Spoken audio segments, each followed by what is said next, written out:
I woke to the bright and unpleasant buzz of the overhead lights. The sterile, white room glowed with such intensity it was almost blinding. It happened every morning. First the click, then the hum. My eyelids flew open as though a power button inside my head was flicked to the on position.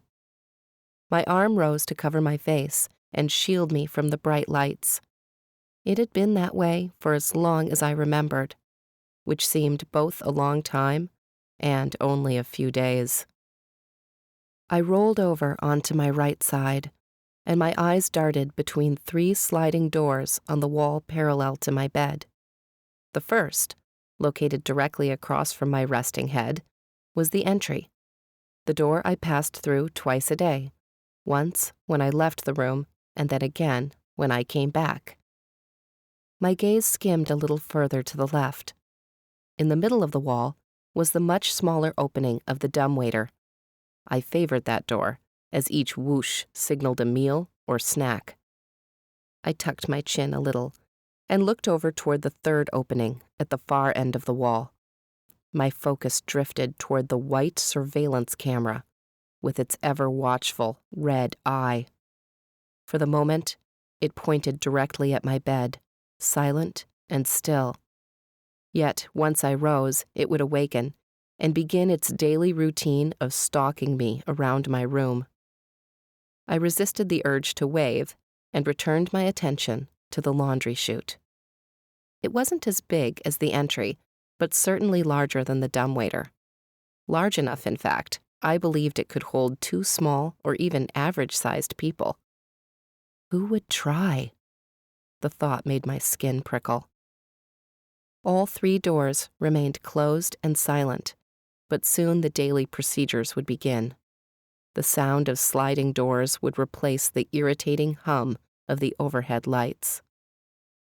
I flung back my pale sheet. My eyes skimmed over my green nightgown, and I sat up. The whirring of the camera drowned out the buzzing lights, and it caught my attention. It was only in those first few moments of the day that the sounds of the room were grating.